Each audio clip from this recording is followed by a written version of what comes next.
Salutations, respected viewers. I am George from Ireland.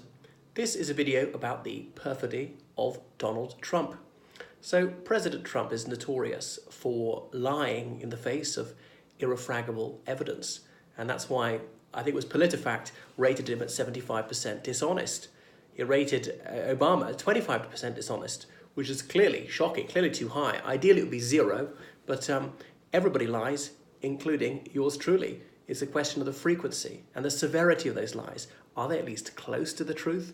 But no, obviously Trump will tell many pants on fire lies. Well, I could be here all day talking about them. The one about Obama being not born in the United States despite documentary evidence proving to the contrary, or the Central Park jogger, that these 5 boys are completely exonerated, that they raped her even after DNA exonerated them, and blah, blah, blah. So Iran is abiding by the Joint Comprehensive Plan of Action, and the United States is not. So Iran is honouring its agreements, is abiding by international law, whereas the United States is not. So, but despite Trump's own security chief, Coates, telling him this, and Trump won't believe it. He won't believe what the experts say, as though he would know more than them. A man who is notorious for being semi-illiterate, for being extremely poorly informed, yet thinks he's a genius. Obviously, the man has no purchase on reality. Likewise, his own national security experts have told him that North Korea will not give up its nuclear weapons, despite its promises to the contrary. Now, Trump is surely so much of an ignoramus, he doesn't realise that the North Koreans have been making similar promises for a quarter of a century, and no headway has been made towards disarming them. In fact, quite to the contrary, they have built up their nuclear arsenal and got longer-range missiles. So Trump adores Kim Jong-un, one of the cruelest tyrants on earth, and Trump has a soft spot for him. Where's the moral compass of the Republican Party? Why are people revolted about this? I know that's politics. Sometimes you just have to deal with detestable tyrants, all right, but you don't have to go out of your way to heap praise on them and say how you love them. Trump doesn't love Justin Trudeau. He doesn't love Theresa May or any of the leaders of the free world. He only loves one of the most savagely cruel despots on earth. A man whose government has deliberately starved millions of its people to death, that viciously persecutes Christians, and Trump is always bragging about what an ardent Christian he is. Go back to school, Trump tells his national security advisors. How about him? Trump, who is obviously so ignorant, who misspells things on Twitter. This is going out to hundreds of millions of people. You are the leader of the largest Anglophone country in the world, and you don't take the time to spell it correctly. What sort of example does that set for children?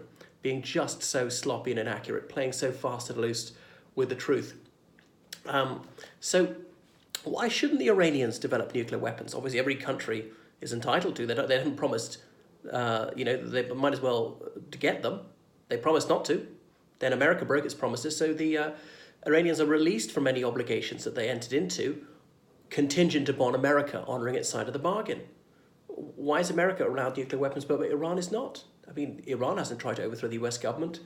The United States and the UK overthrew the Iranian government in the 50s, and on and on. And obviously, the United States helped to arm Iraq, Iran's deadly enemy, in the 80s. So Iran needs them. They also know that the United States will never dare attack a nuclear weapon state. Just like when Pakistan was assisting the Taliban so much for so many years, leading to the deaths of thousands of American troops, the United States did not dare attack Pakistan because the Pakistanis have nukes. So Trump incentivizes the Iranians to obtain nuclear weapons. He's soft on North Korea. Okay, there's some sanctions, but there have been sanctions for years on and off.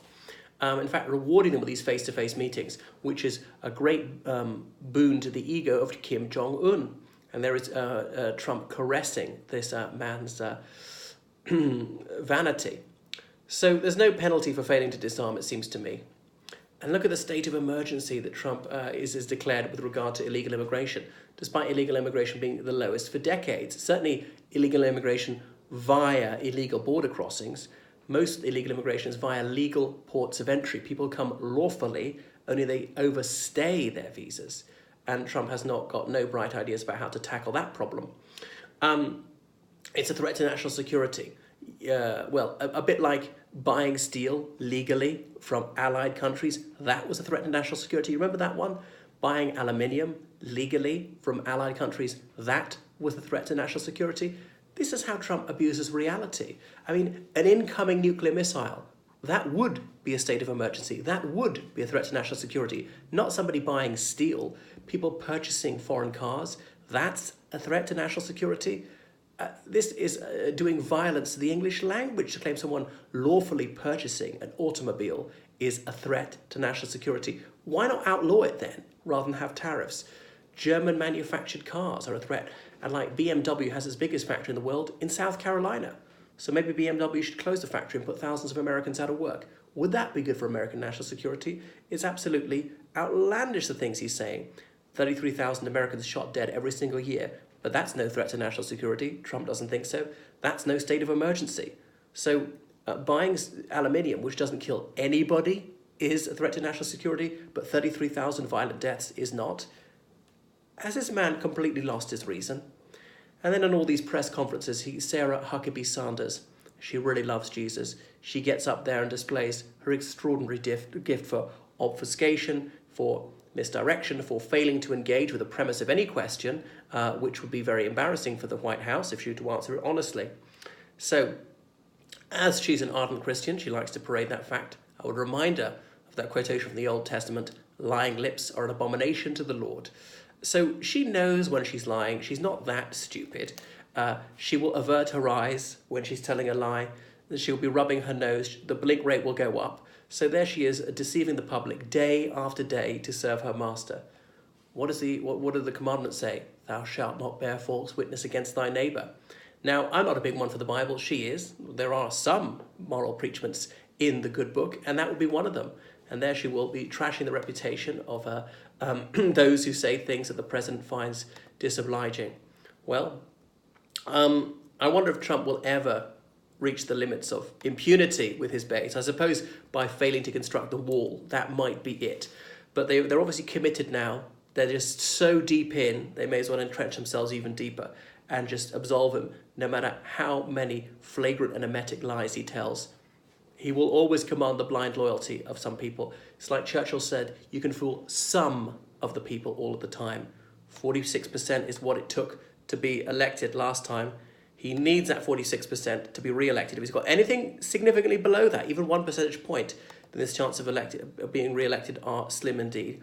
At this point, I don't think he'll be re-elected. It's too early to write him off. He's certainly not a forlorn hope, but his chances of being re-elected are down a bit. He's 12 percentage points behind the polls. You know, he could recover that by November 2020, but it will be difficult.